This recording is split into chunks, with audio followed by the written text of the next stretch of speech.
বার্সেলোনার কাছে 3-2 গোলে হারা একটা ব্যাপার, কিন্তু আপনি যখন সেগুন্দা ডিভিশন মানে সেকেন্ড ডিভিশনের ক্লাবের কাছে 3-2 গোলে হেরে যাবেন এবং তারপর ওই টুর্নামেন্ট থেকে বাদ পড়ে যাবেন, তখন ওই প্রশ্নটা বড় করেই হয়তো উঠবে। আলভারো আরবেলোয়ার রিয়াল মাদ্রিদের কোচিং ক্যারিয়ার শুরু হয়েছে দুঃস্বপ্নে।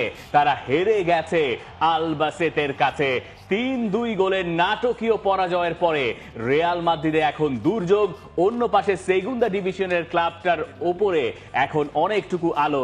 তাদের জন্য ঐতিহাসিক এক জয়। 2021 সালের পর এই নিয়ে দ্বিতীয়বারের মতো সেকেন্ড ডিভিশনের বা নিচেদের থেকে নিচের স্তরের ক্লাবের কাছে হেরে গেছে রিয়াল মাদ্রিদ। আর ওই ক্লাবের জন্য ইতিহাস এবং ওই ফুটবলারের জন্য অর্থাৎ বেন্টানকোরের জন্য এটা আরেকটা ইতিহাস। তিনি 2টো গোল করেছেন 81 মিনিটে, আরেকটা অ্যাডিশনাল টাইমে বলছি, অ্যাডেড টাইমে গিয়ে বা ইনজুরি টাইমে গিয়ে। শেষ গোলটাতে রিয়াল মাদ্রিদের দুর্দশা খুব স্পষ্ট করে ফুটে উঠেছে। এখন এই দুর্দশাটা কোন দুর্দশা? শেষ গোলটাতে যখন ওইখানে বেন্টানকোর গেলেন এবং তার সামনে দানি কারভাহাল, তিনি ফার্স্টে শট করলেন। কারভাহাল প্রথমে সেটা ব্লক করেছিলেন। ব্লক করার পরে কারভাহালের কাছে মনে হয়েছে যে ঠিক আছে, বলটা বোধহয় আর কোনো বিপদ নাই, খেলা তো এক্সট্রা টাইমের দিকে যাচ্ছেই। তখন বেন্টানকোর আরেকবার বল পেলেন।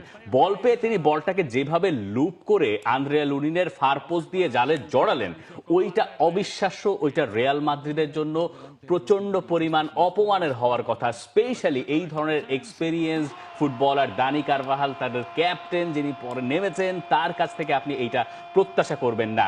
রিয়াল মাদ্রিদ এই ম্যাচে হয়তো বল পজিশনে এগিয়ে আছে, হয়তো শর্টসের দিক থেকে এগিয়ে আছে, কিন্তু এই ম্যাচে রিয়াল মাদ্রিদ কোনোভাবেই জেতা ডিজার্ভ করতো না। প্রথম থেকে আপনি আসেন, ফার্স্ট গোলটা কে করেছে? আলবাসেতে করেছে, একটা কর্নার থেকে করেছে, সেটা ডিফেন্ড তারা করতে পারে নাই।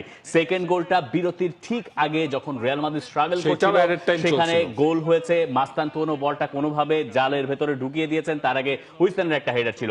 1-1 সমতা। আপনি এবার সেকেন্ড হাফে নেমেছেন।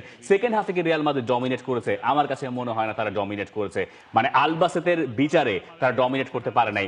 এরপরে ম্যাচের 81 মিনিটে যখন ওই গোলটা পেল আলবাসেতে, তখন ওই জায়গায় উদযাপন শুরু হয়ে গেছে। তারা বুঝতে পারছে যে তারা একটা ইতিহাস গড়তে যাচ্ছে। রিয়াল মাদ্রিদকে তারা হারিয়ে দিচ্ছে, দ্য গ্রেট রিয়াল মাদ্রিদ। কিন্তু সেই জায়গাতেও বাদ সেধেছিলেন গঞ্জালো গার্সিয়া। তিনিও একেবারে শেষ দিকে কর্নার কিক থেকে দুর্দান্ত এক হেডারে গোল যখন করলেন, তখন এক্সট্রা টাইমেই যাওয়ার কথা ম্যাচটা, তাই না? কিন্তু ওই জায়গা থেকেও রিয়াল মাদ্রিদ ম্যাচটা এক্সট্রা টাইমে নিতে পারলো না। এক্সট্রা টাইমে নিলে তাদের যে প্লেয়াররা আছে, তাদের যে ফিটনেস লেভেল, তাতে তারা উঠে যেতে পারতো। হয়তো